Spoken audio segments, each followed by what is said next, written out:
कोढ़ी के लक्षण और निदान, यानी कि उसके क्या सिम्टम्स होंगे अगर किसी को कोढ़ी की समस्या आ जाएगी।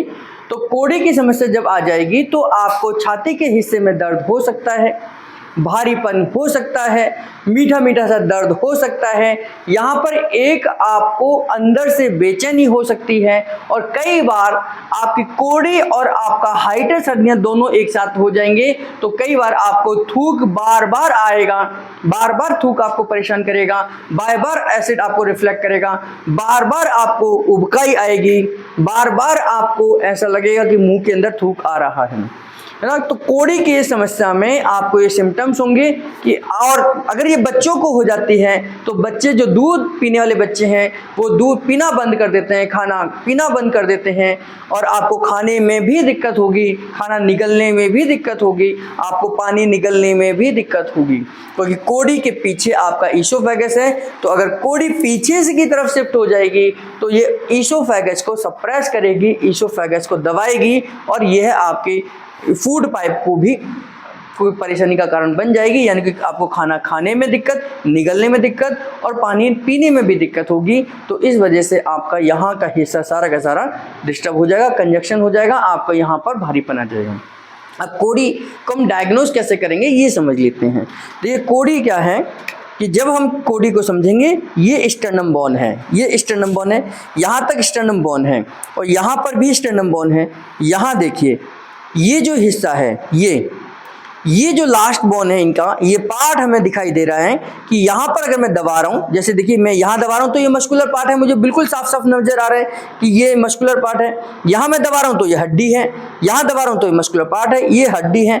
लेकिन ये जो हिस्सा है जहाँ मैंने अभी दबाया, ना तो ये मस्कुलर पार्ट है ना ही ये हड्डी है, नीचे की तरफ दबाता हूँ तो ये वापस ऊपर की तरफ आ जाता है। तो यही सॉफ्ट पार्ट इनका कोढ़ी है, ये कोढ़ी है। अब इसको अगर मैं डायग्राम के हिसाब से समझाऊं तो इस तरीके से ये हमारी बोन्स हो गई, इस तरीके से ये बोन्स हो गई, यहाँ पर हमने समझा, और यहाँ पर ये जो बनावट है वो इस तरीके की हमारी हड्डी की है।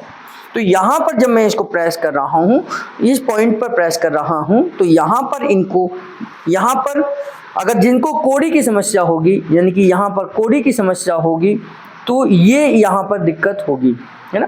यानी कि यहाँ दबाने पर दर्द होगा, यहाँ दबाने पर भारीपन होगा, यहाँ आसपास के एरिया में भी दर्द हो सकता है, हल्का सा ऊपर की तरफ भी हो सकता है।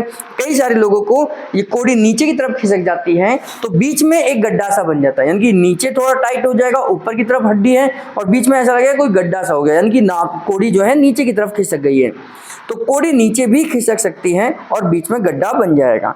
तो ये कोढ़ी का हमने डायग्नोज देखा है, कोढ़ी यहीं पर होगी। कोढ़ी इतने ही एरिया में आपकी असर करती है, यानी कि कोढ़ी की वजह से आपको इतने ही हिस्से में दर्द हो सकता है, भारीपन हो सकता है, बेचैनी हो सकती है।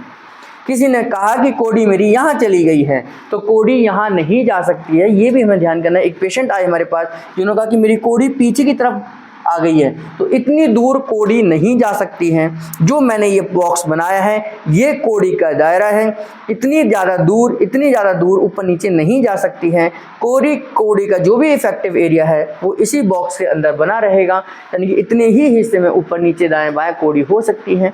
तो कोढ़ी जब हटेगी तो आपको बिल्कुल साफ साफ महसूस हो जाएगी कि ये कोढ़ी की समस्या है, और पेशेंट आपको हल्के से दबाने पर ही बता देगा कि भाई उसको दर्द है, उसको बेचैनी है, उसको यहाँ पर तकलीफ हो रही है ना। तो मैं जैसे प्रेस कर रहा हूँ तो इनको बहुत ज़्यादा तकलीफ नहीं है, तो यानी कि इनको कोढ़ी की समस्या नहीं है। ये कोढ़ी की समस्या यहाँ पर इनको महसूस होनी चाहिए, है ना, मतलब यहाँ पर इनको दर्द होगा या तकलीफ होगी तो ये कोढ़ी है। तो कोढ़ी का दायरा यही है, इसके कारण मैंने आपको बताएं।